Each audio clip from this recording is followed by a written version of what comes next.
Hi hello. അപ്പോൾ ഇന്ന് നമുക്കൊരു ഇല്ലൂഷൻ ആർട്ടായാലോ. സിമ്പിളാണ് വരയ്ക്കാൻ, പക്ഷെ ഒന്ന് ശ്രദ്ധിക്കണം. ഞാൻ ആദ്യം 10 സെൻറ്റിമീറ്ററുള്ള ഒരു സ്ക്വയറാണ് വരച്ചത്. എന്നിട്ട് അതിൻ്റെ അകത്ത് കോളംസും റോസും വരച്ച്, എന്നിട്ട് സ്ക്വയർ കിട്ടാൻ വേണ്ടിയിട്ടാണ് ഇത് ചെയ്യുന്നത്.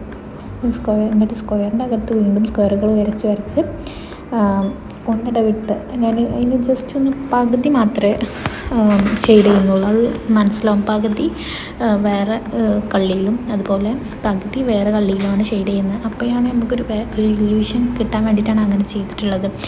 വീഡിയോ കാണുമ്പോൾ അത് മനസ്സിലാവും. സിമ്പിളാണ്, പക്ഷെ ഒന്ന് ശ്രദ്ധിക്കണം. കാരണം ഒരു കള്ളി തെറ്റിപ്പോയാൽ തന്നെ അത് മാറിപ്പോവും. അപ്പോൾ ശ്രദ്ധിച്ചാൽ മനസ്സിലാവും. ഈസിയാണ്. അപ്പോൾ ഒന്ന് എല്ലാവരും ട്രൈ ചെയ്തിട്ട് അഭിപ്രായം പറയാം. ഇഷ്ടപ്പെടുകയാണെങ്കിൽ ലൈക്ക് ചെയ്യണം.